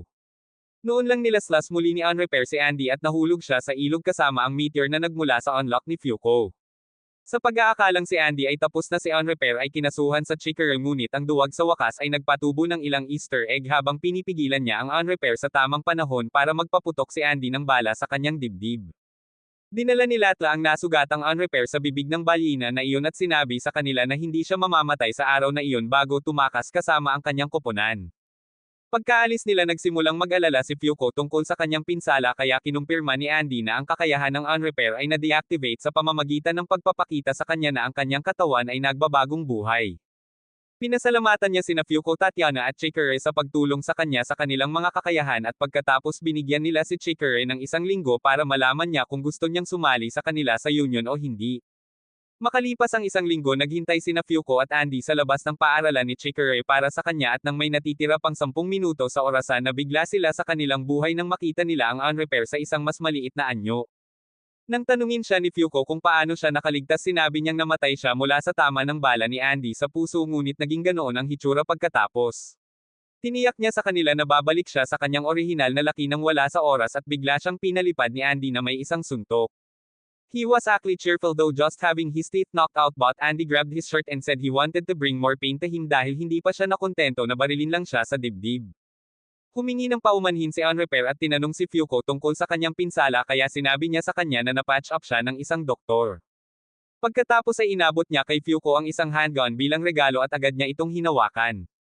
Nakita niya ang isang pangitain ng isang makapangyarihang nilalang na sumisira sa mundo. Napasigaw siya at ibinagsak ang baril sa sahig bago tinanong si Andy kung ano iyon. Nang kunin ni Andy ang baril nakuha niya ang parehong pangitain at nang tanungin nila ang On-Repair kung ano ang nakita nila sa pangitain sinabi niya na ito ay Diyos. Sinabi ni On-Repair na nagpasya siya at ang kanyang mga tauhan na pamunuan ang mundo bago dumating ang Diyos dahil napagtanto nila na walang sino man ang nagkaroon ng pagkakataong talunin ito. Sinabi ni Andy na ito ay magiging isang maikling paghahari ngunit sinabi ni On-Repair na may kalamangan ang kanyang koponan dahil maaari nilang gawin ang susunod na hakbang hindi tulad ng grupo ni Andy. Habang sinubukan ni Andy na alamin kung ano ang ibig niyang sabihin nakatanggap siya ng tawag mula sa Union na ipinaalam sa kanya na ang mga miyembro ng Union ay nakikipaglaban sa Negation Hunter sa dalawang magkahiwalay na lokasyon. Ibinunyag ng On-Repair na under ang pangalan ng kanyang grupo at sinabing gagawin nilang paikutin ang mundo para maging patas ito. Lumayo siya sa kanila at nag-alok na maglagay ng mabuting salita sa Diyos para sa kanila kung sasali sila sa kanyang grupo ngunit nangatuwiran si Andy na magagawa niyang patayin ito dahil umiiral ito. Pagkaalis niya buong pagmamalaking sinabi ni Andy na magtutulungan sila para talunin ang Diyos at natakot sila kay Chikere kaya sinubukan niyang tumakas. Gayunpaman naabutan siya ni Andy at nang makita niya kung paano nakikipag-gig si Fuko sa gusali ng paaralan ng Chikere hiniling niya sa kanya na pasyalan sila sa kanyang paaralan. Nang pumasok sila sa loob sinabi ni Andy kay Chikere na magwawakas ang mundo sa Enero kung makakatanggap sila ng higit pang mga parusa at sinabi ni Chikere na kailangan niyang mabuhay ng sapat upang mabayaran ang pagkawala ng buhay ng kanyang mga magulang. Sa kanyang mga nakaraang taon si Chikere ay babalik mula sa isang shopping trip kasama ang kanyang mga magulang at pagkatapos niyang tumawid sa kalsada ang kanyang unmovability ay nag-activate sa unang pagkakataon na naging sanhi ng kanyang mga magulang sa pag-freeze sa gitna ng kalsada. Nang lumapit si Truckcon sa kanila sinubukan sila ni Chikere na iligtas ngunit brutal silang naisekay. Agad na namatay ang kanyang ama ngunit ang kanyang ina ay nagduso ng ilang malubhang pinsala na nagdala sa kanya sa ospital hanggang sa huling araw ng kanyang buhay nang sabihin niya kay Chikere na maging isang taong kumilos para sa iba bago pumanaw. Ang kwentong ito ay nagpaiyak kay Fuko dahil nakaka-relate siya dito batay sa sarili niyang kalunos-lunos na nakaraan at ginawang mas relatable ni Chikere ang mga oras para sa kanya sa pamamagitan ng pagbanggit kung paano niya sinubukang patayin ang kanyang sarili pagkatapos malaman na siya ang dahilan ng kanilang pagkamatay. Habang tumutulo ang mga luha sa kanyang mga mata sinabi niya sa kanila na nagpasya siyang mabuhay dahil pakiramdam niya ito ang gusto ng kanyang mga magulang para sa kanya at sinabi niya sa kanila na gusto niyang sumali sa koponan. Maya-maya lang dumating ang kaibigan ni Chikere na si Raya at nagsimulang makipag-usap sa kanyang kaibigan tungkol sa kanyang mga plano sa unibersidad. Nang sabihin ni Andy na oras na para umalis nagpasalamat si Chikere kay Raya sa lahat at nagpaalam sa kanya bago pumasok sa kotse ni Andy. Doon niya sinabi kay Andy na gusto niyang panasan ang mga alaala sa kanya ni Raya. Kaya ginawa ni Andy na burahin ni Miko ang mga alaala ng kaibigan at umiyak si Chikere habang umaandar ang sasakyan. Sinabi ni Fuko kay Andy na turuan siyang lumaban dahil gusto niyang talunin ang Diyos at pumayag siya. Maya-maya ang Union Squad ay nagtipon sa round table at dumating ang Apocalypse upang makipag-usap sa kanila. Noong nakaraan tinanong ni Tatiana si Billy kung bakit siya nag-spur sa araw na iyon at sinabi niya sa kanya na ito ay dahil ginagamit niya ang tunog upang makita ang paligid niya. Sinabi ni Tatiana na hindi niya kailangan ang mga ito dahil mayroon na siya at ipinaalala nito sa kanya na nangako itong maging mata nito kaya pinatahimik niya ito sa pagsasabing kailangan niya siya. Sa kasalukuyan ipinaalam sa kanila ng Apocalypse na ang 4 na quests na magagamit ay may ika-100 na parusa na nakataya at inihayag na ang bawat quest ay bukas para sa lahat ng nabubuhay sa Earth. Ang unang pakikipagsapalaran ay upang neutralisahin ang isang human na pinangalanang Spring na ang premyo ay ang lokasyon ng artifact na Aegis. Ang pangalawa ay ang pag-neutralize sa human na pinangalanang Summer at ang premyo para doon ay ang lokasyon ng Negator na Unchange. Ang quest 3 ay upang makuha ang Yuma Autumn at ang premyo para doon ay ang pagdaragdag ng human na pinangalanang Ghost. Ang pang-apat na paghahanap ay ang neutralisasyon ng Yuma Winter at ang gantimpala ay ang lokasyon ng isang artifact na pinangalanang Tandaan. Sinabi ng Apocalypse na ang deadline ng paghahanap ay sa katapusan ng Disyembre at ang parusa sa hindi pagkumpleto ng mga quest ay ang pagdaragdag ng human na pinangalanang Revolution. Tinanong ni Shen kung maaaring sumali si Maui sa mga quest kaya nilinaw ni Huwes na ang lahat kabilang ang mga nasa labas ng round table ay malayang sumali sa alinman sa mga quest.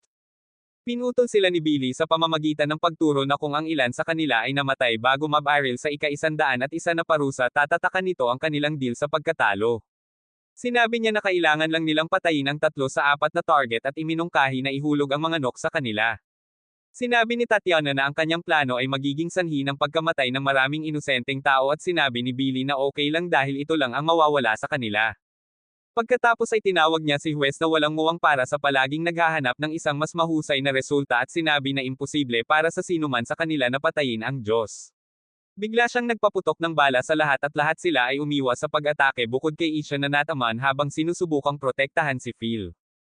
Itinutok ni na Andy at Shen ang kanilang mga sandata kay Billy at napagpasyahan ni Andy na kahit papaano ay konektado si Billy sa kamakailang mga kaganapang kontrabida na kanilang kinaharap. Habang inooperahan ni Nico si Ishan inihaw siya ni Billy kaya natanggal ang ngipin ni Top. Gayunpaman biglang lumitaw si Billy sa mesa at inihayag na ang bilog na mesa ay pagmamay-ari na ngayon sa Under habang ang iba pang mga miyembro ng grupo ay nagpakita sa isang halimaw na bulkan. Pagkatapos ay sinabi niya na siya ang matatalo sa Diyos at si Tatiana ay nasa isang estado ng kawalang paniwala dahil ang kanyang Reese Daddy ay nagtaksil na ngayon sa kanyang koponan. Sinabi niya sa kanila na ang lalaking nakikita nila ay hindi si Billy dahil ang kanyang kakayahan unbelievable ay nagpapahintulot lamang sa kanya na tamaan ang mga target gamit ang kanyang baril na karaniwang imposible sa pamamagitan ng pag-ricocheting ng mga bala sa paligid. Nang tawagin siyang boss ni Unrepair na pagtanto nilang lahat na traidor siya kaya sinubukan siyang atakehin ni Top gamit ang Wally West moves ngunit madali niyang pinalakpakan ang wannabe speedster bago muling buuin ang sarili gamit ang kakayahan ng undead. Sa pag-atake ng iba sa Union Squad kay Billy ginamit niya ang kakayahan ni Huwes para pigilan sila bago inutusan ng halimaw na si Burn na ipagpalit sila. Matapos nilang iwasan ang pag-atake ng halimaw hiniling niya kay Tatiana na ibigay sa kanya ang kanyang kakayahan ngunit ipinagtanggol siya ni Fuko sa pamamagitan ng pagbaril sa kanyang mukha gamit ang artifact gun. Habang lumalayo si Billy kasama ang kanyang gang binigyang diin ni Huwes na kailangan nilang pigilan siya sa pagkuha ng round table kung hindi ay mawawalan sila ng paraan sa pagsalungat sa Diyos kaya inalok ni Andy na pigilan siya sa paggamit ng Fuko's Unlock. Pinamunuan ni Huwes ang buong squad ng Union at itinalaga sila sa mga espesyal na tungkulin na susuporta sa pag-atake ni na Andy at Fuko bukod kay Tatiana na hiniling na tumayo.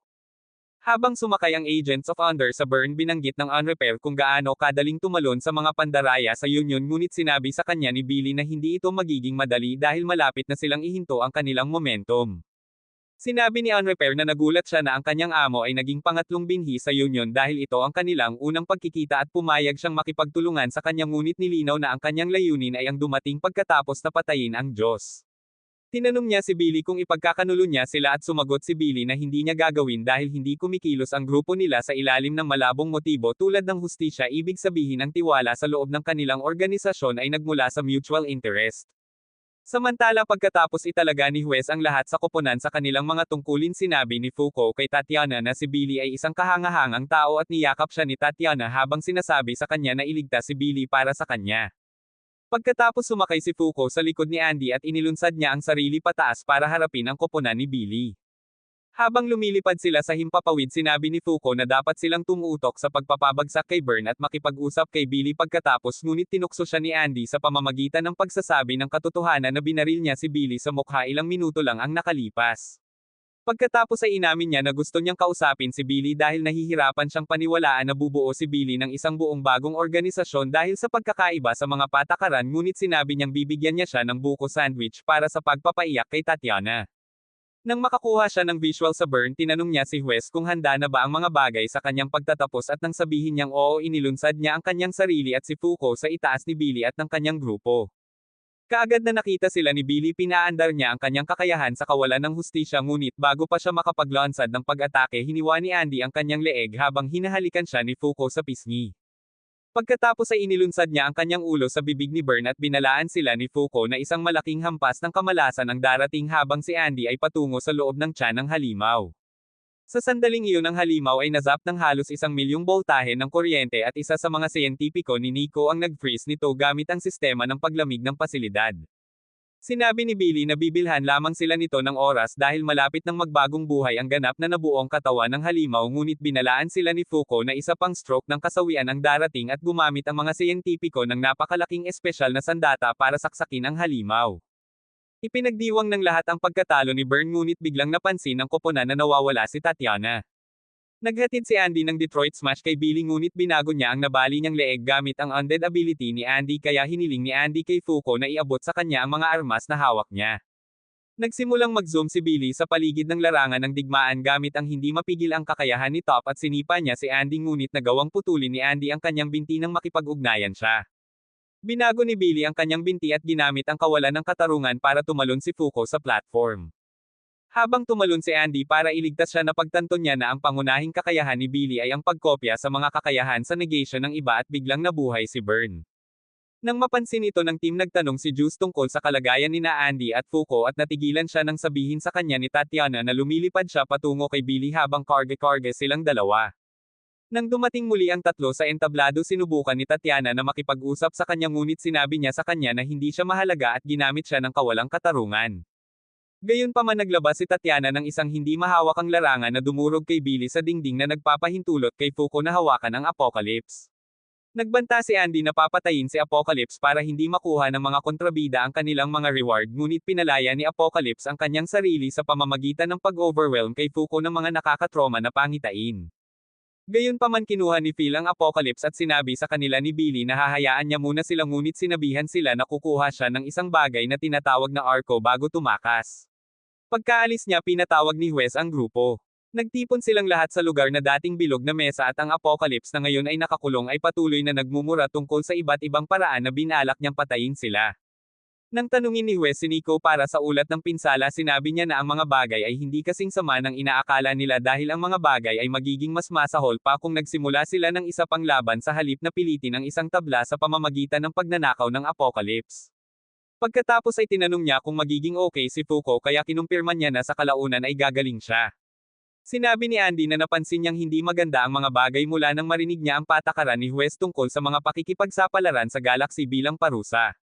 Noon sinabi ni Wes na una nilang pakilyusan ang lahat ng kanilang mga miyembro tungo sa pag-clear sa unang 3 quests at tanggapin ang parusa dahil nakatuon sila sa pagpapalakas ng kanilang puwersa. Sa kasalukuyan sinabi ni Andy na ito ay isang kakaibang desisyon dahil sa katotohanang papalapit na si Ragnarok at sinabi ni Shen na na-curious din siya tungkol sa pagiging pamilyar ni Wes kay Victor dahil nakita niya silang nag-iinit sa isa't isa sa kanilang labanan. Inilabas niya ang katotohanan na hindi nailabas ni Andy si Victor sa halos 200 taon at itinuro din na alam ni Victor ang tungkol sa pag-iral ng galaxy bago pa man idinagdag ang panuntunan na tila siya ay nanirahan sa isang mundo kung saan umiiral ang galaxy. Sinabi ni Miko na ang art na binanggit ni Billy ay nakapagpa-curious sa kanya dahil ang Union ay walang anumang data na nakalog para sa isang artifact na pinangalanang art. Sa sandaling iyon tinanggal ni Wes ang kanyang helmet at tiniyak sa kanila na hindi niya ginagamit ang kanyang kakayahan sa kanila bago ihayag na ang mundong kanilang ginagalawan ay umiikot. Ipinaliwanag niya na ito ay nasa patuloy na pag-ikot ng pagkawasak at pagpapanibago ng kamay ng Diyos at sinabing ang Union ay isang organisasyong nilikha upang pigilan iyon. Nagulat ang lahat ngunit naisip ni Fuko na ang mga imahe mula sa artifact na nakita niya ay mula sa bago ang mga bagay ay muling nilikha. Sinabi ni Wes na ito ay isang kasaysayan ng kanyang sariling kawalan ng kakayahan kaya naman nagtipon siya ng mga malalakas na negator upang patayin ang Diyos. Tinanong siya ni Andy kung paano siya lang ang nakakaalam tungkol sa loop kaya isiniwalat niya na ginamit niya si Art para maranasan ito mismo.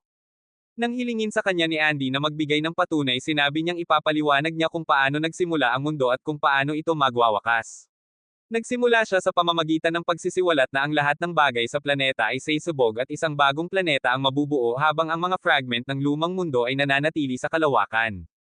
Sinabi niya kay Fuko na ang mga meteorite na nahulog mula sa kalawakan tuwing ginagamit niya ang kanyang pag-unlock ay ang mga lumang fragment ng mundo at nagulat si Fuko dahil iba ang itinuro sa kanya sa klase ng agham.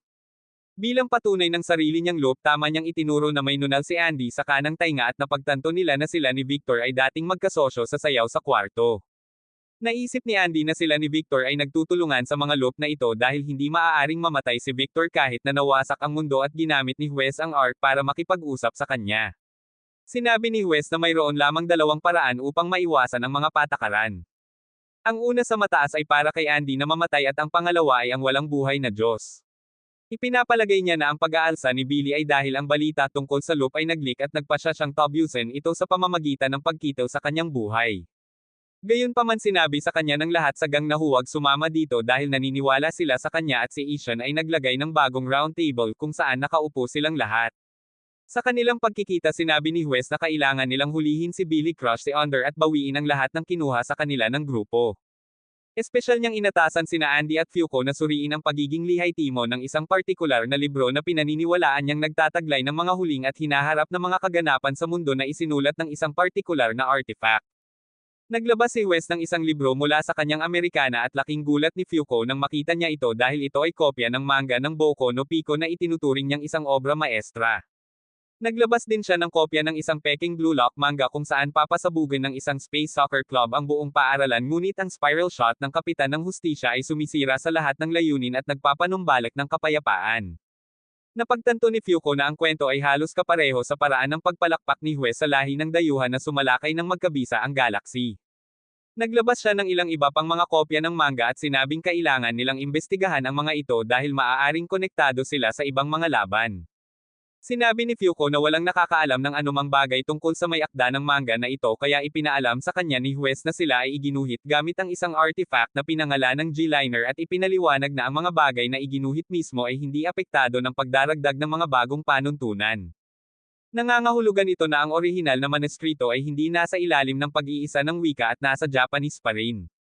Sinabi ni Wes kina Andy at Fuko na gusto niya ang status ng raw na manuscript at intel sa author ano-on. Napagtanto ni Andy na ang target ay nasa publisher kaya nagpasya siyang gagawa sila ng banger romance manga para sa misyon.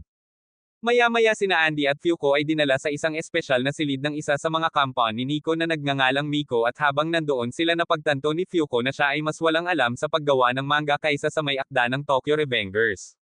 Nag-activate si Andy ng isang computer program para tumulong sa proseso ng paggawa ng manga at pinasigla si Fuko hanggang sa wakas ay nakakuha siya ng ilang motibasyon na gumuhit.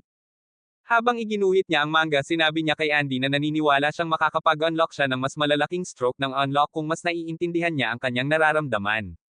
Makalipas ang ilang oras pagkatapos uminom ng humigit kumulang 5 dosenang Red Bull sa wakas ay natapos niya ang kanyang unang manuskrito ng manga at humanga si Andy dito kaya nagpasya siyang gumawa ng mga storyboard para dito. Noon lang nagpakita si Namue at Miko para tulungan sila at mas naging out of hand si Tatiana nang sumali rin si Tatiana sa Manga Geek Group.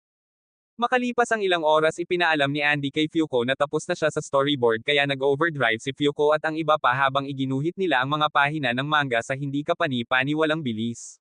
Sa kalaunan ay sumali rin si Juice sa party at habang gumuhit siya kasama nila tinanong siya ni Fuko kung bakit wala sa manga ang nagpahiwatig ng anumang bagay tungkol sa pagkakanulo ni Billy.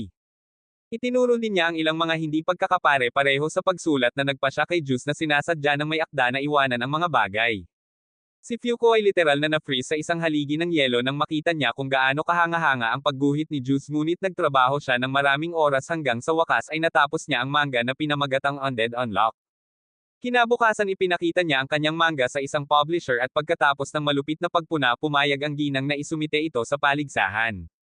Pagkatapos dinala niya si Fyuko sa isang silid kung saan natagpuan niya ang manga na hinahanap nila at habang nagsasalita ang publisher lady tungkol sa hindi na i-publish na mga arco ng manga na pagtanto ng Union Squad na ito ay nauugnay sa kasalukuyan at hinaharap na mga kaganapan sa mundo. Inutusan agad sila ni Juice na hanapin si Ano-on dahil gusto niya ang mga detalye para sa kinabukasan bago pa makuha ng mga ahente ng Under. Samantala nakita ni Fyuko ang babaeng publisher si Tahioka sa telepono kasama si Ano kaya hiniling niyang makipag-usap sa kanya at tinakot siya ni Andy na sumang-ayon sa kahilingan ni Fyuko. Nang ibigay niya kay Fyuko ang telepono sinabi ni Fyuko kay Ano na gusto niyang makipagkita sa kanya at sinabi ng may akda sa kanila na puntahan siya sa Canada kung saan siya naruroon.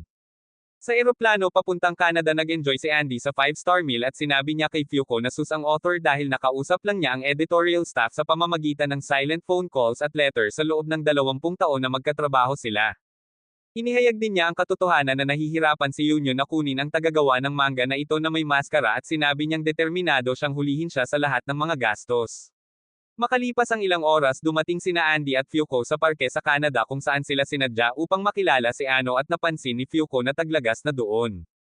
Umupo sila sa isang bench at kumain ng ilang merienda ng McDonald's at habang pinag-uusapan nila ang kanilang mga plano na manigarilyo ang may akda hindi nila alam na binabasa na niya ang kanilang manuscript sa likod nila.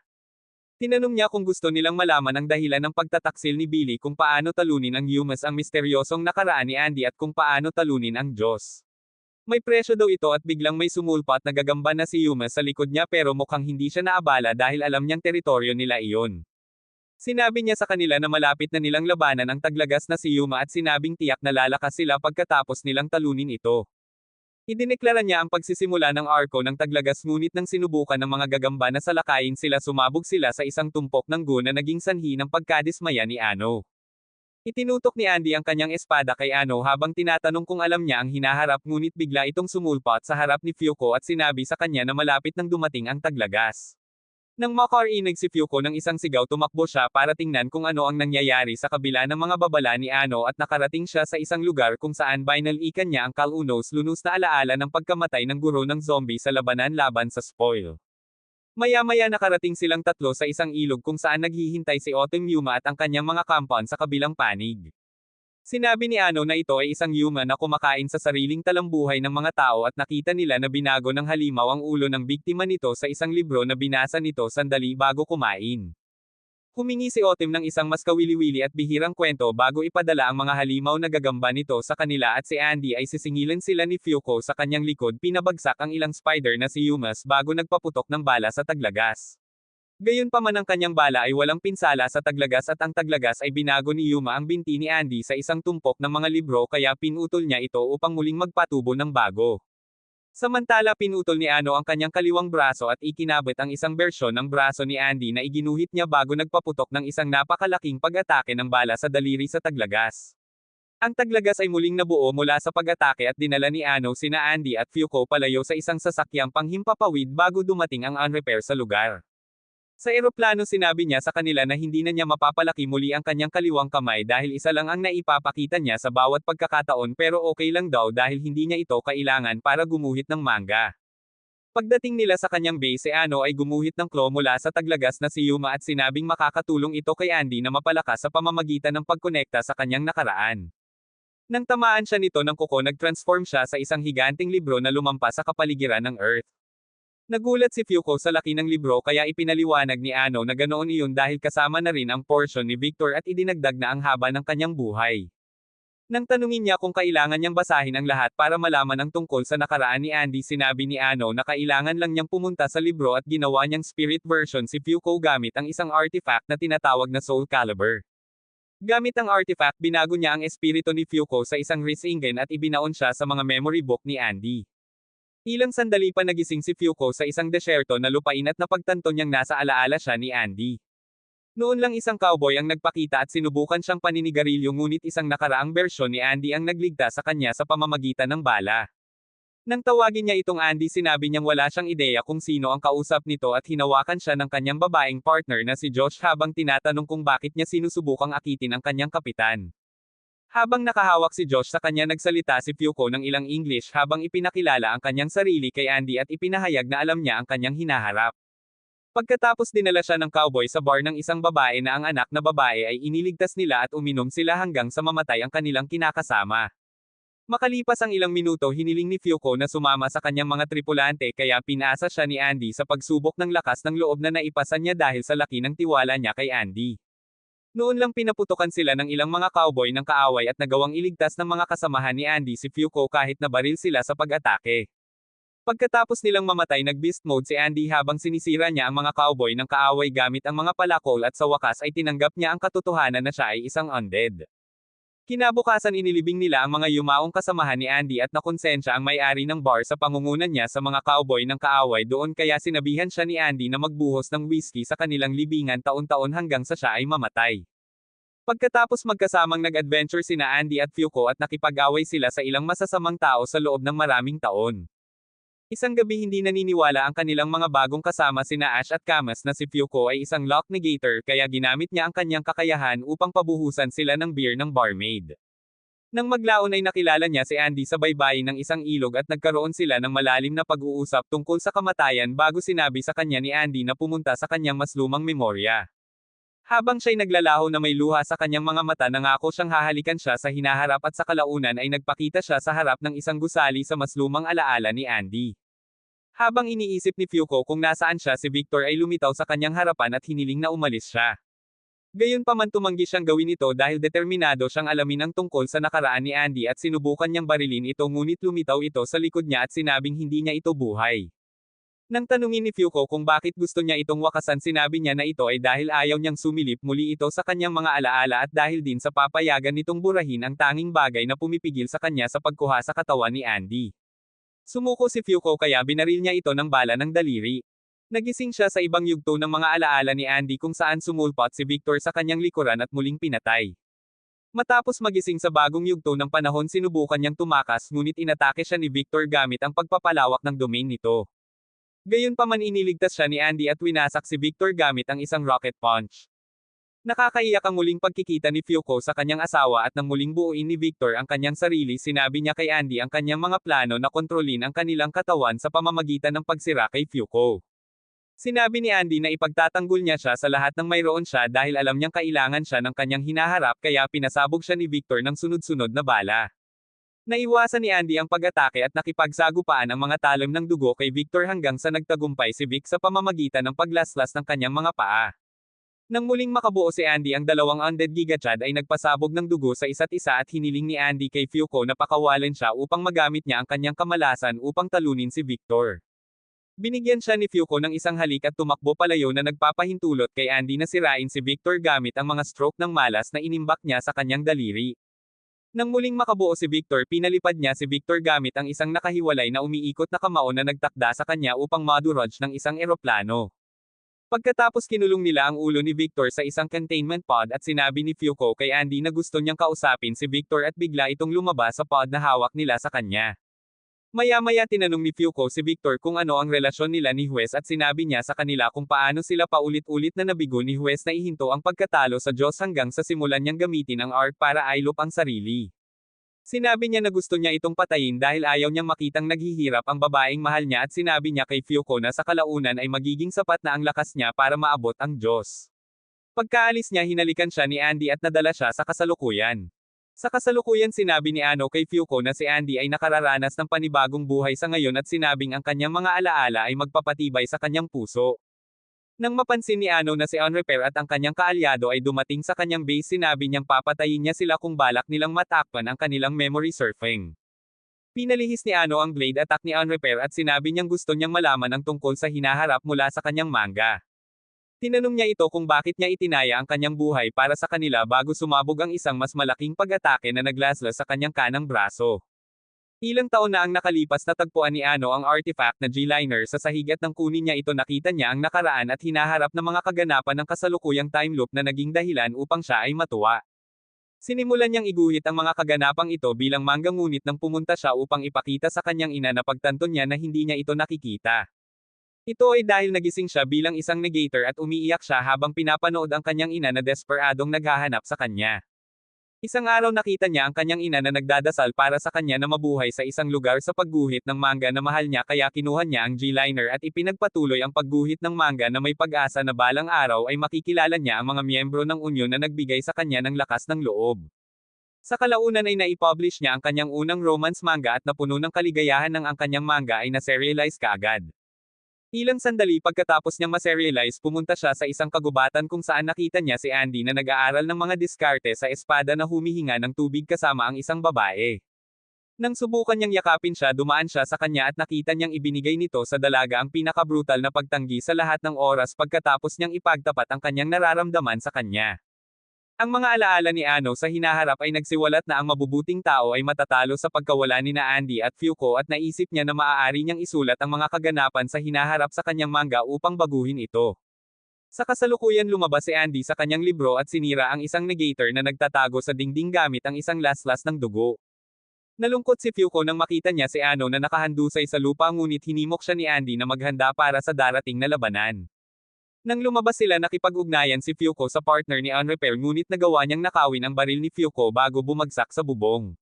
Sinubukan ni Fuko na kumbansihin si Unrepair na magtrabaho sa kanila ngunit tumanggi siya dahil gusto niyang gamitin ang art para pigilan ang nakatakdang pagkamatay ni Latla.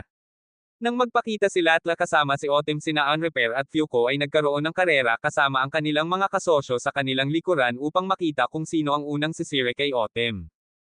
Habang naniningil sila sa Otem sinabi ni Ano kina Andy at Fuko na sigurado siyang matatalo nila ang halimaw sa pagkakataong ito. Sina Andy at Unrepair ay nagpasabog ng mga lasla sa halimaw ngunit tinamaan sila nito kaya pinalo ito ni Andy ng isang lasla sa point blank range. Gayunpaman ang Otem humor ay agad na muling nabuo at ang Unrepairs ay hindi ito napinsala. Sinimulan ng halimaw ang pagpapaputok kay Andy ngunit umiwas si Andy at sinabihan sila ni Ano na bilhan siya ng ilang oras habang iginuhit niya ang pinakamalakas na artifact na garantisadong matatalo si Otem. Inisip ni Unrepair at ng kanyang grupo na nagsisinungaling siya at nagpasya silang nakawin ang tagumpay mula kay Andy pagkatapos niyang idox ito kasama ang halimaw. Habang pinapanood sila ni Ano na nag-aaway ipinakilala niya sila sa kanyang yumaong ina kasama si Unrepair na tinawag niyang Rip.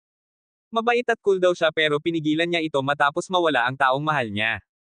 Gumawa siya ng artifact na ginamit niya para ibalik si Rip sa kanyang pang-adultong anyo at tinanong siya ni Rip kung bakit niya ginamit ang artifact dahil alam niyang pinatatanda nito ang user ng 10 beses sa haba ng oras na manipulahin nila. Si Ano ay isa ng matandang hag at nang lapitan siya nito sinabihan siya nito na gamitin ang kanyang kapangyarihan para makuha si Otem bago mag-transform sa isang orb. Nang makita ni Fuko kung ano ang nangyari kay Ano naalala niya kung paano nagbigay sa kanya ng ginhawa ang manga ni Ano noong mga nakaraang taon niya matapos mawala ang kanyang mga magulang at lolo't lola. Habang patuloy na inaatake ni Andy ang halimaw tinanong siya ni Rip kung sino si Ano at bakit niya ito tinulungan. Sinabi sa kanya ni Fuko ang lahat ng ginawa ni Ano para sa kanila at sinabi sa kanya ang mga bagay na ito ay kailangan para talunin si Otem. Sa sandaling iyon ang Spider Hummus ng Otem ay sumanib sa pangunahing katawan nito na naging sanhi ng pagbabago nito sa isang mas malakas na halimaw. Sinubukan nitong atakihin si Andy matapos siyang makulong sa isang libro ngunit nag-shoot style si Rip nang iligtas niya si Andy sa pamamagitan ng paghatid ng isang sipa sa halimaw na hindi na gumaling. Pagkatapos silang anim ay magkasamang lumaban na parang Temu version ng Avengers at gumamit sina Andy at Rip ng combo move para mapunit ang katawan ni Otem Yuma. Nang nalantad ang core ng halimaw nagpaputok si Andy ng unlock bullet na Samaire sa katawan ni Otem na nagpapahintulot kay Latla na makuha ang core ng halimaw. Pagkatapos ng labanan pinasalamatan ni Fuko si Rip sa pakikipagtulungan sa kanila ngunit nang hilingin nitong sumama sa kanila tumanggi siya dahil balak pa rin niyang nakawin ang art para maibalik niya ang isang mahal sa buhay na nawala sa kanya. Sinabi ni Andy kay Rip na si Ano ay isang negator na may kakayahan na tinatawag na unknown at pagkaalis ng mga ahente ng Under humiga si Fuko sa damuhan kasama si Andy. Anong hampas ng unlock sa tingin mo ang tatama kay Andy kapag tuluyan na niyang pumalakpak sa pisngi ni Fuko?